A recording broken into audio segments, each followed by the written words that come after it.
मनोजवम्मा ऋततुल्यवेगं जितेन्द्रियम्बो धीमता वरिष्ठं वातात्मजं वा नराजुतमुख्यं श्रीरामदूतं शरणं प्रपद्ये।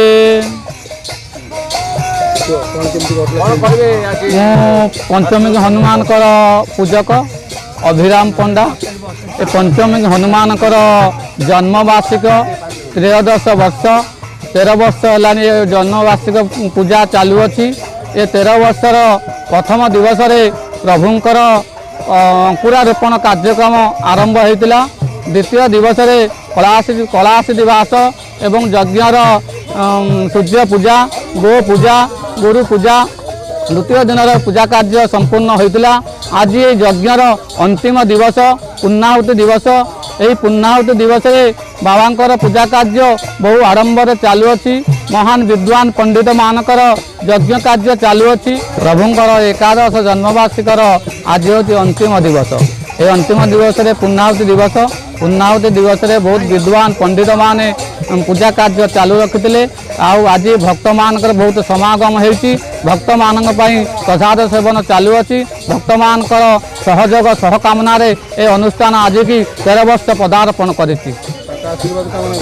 प्रभुंकर आशीर्वाद भक्त माने कामना करुचु। आमे प्रभु को सबुबले डाकुचु ए व्यासनगर पौर परिषद समस्त भक्त मानकर उन्नति हो सहयोग हो समस्त वाणिज्य कार्य शुभ कार्य रे मंगल हो।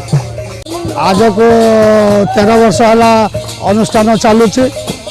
12 वर्ष 8 वर्ष पूरी ए वर्ष 13 वर्ष आ 12 वर्ष जमी चलता 13 वर्ष भी सेमी चलती। प्रसाद सेवन चली यज्ञ कम चली लोकंर भजन कीर्तन चली। आमर 21 तारीख थी अंकुरारोपण 22 तारीख थी कलश यात्रा 23 तारीख आज हूँ पूर्णाहुति आ पूर्णाहुति सैला ये प्रसाद सेवन चली। प्रसाद सेवन सरला सब लोकंर किंतु व्यासनगर बासिंदाकर एति सहयोग साहाय्य ये अनुष्ठान गढ़ी उठी।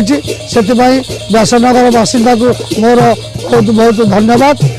आती आम कामना भी करूँ ठाकुर पाखे समस्त को भलरे रखतु ये व्यासनगर बासिंदा को पंचमी हनुमान आमर आज पूर्णाहुति पूर्वतन मंत्री प्रीति रंजन घड़े आसिक ठाकुर दर्शन करके आमको आश्वासन दे गले कहले कि करवा ये लोक को भी आम ये करवा आईआईसी आसते आम जाजपुर आदर्श थानार आईआईसी भी आसते सी भी प्रोटेक्शन देले माने आमर 5-10 हजार लोकंर भी अरुआ प्रसाद खाइबा होती समस्ते खाऊँ।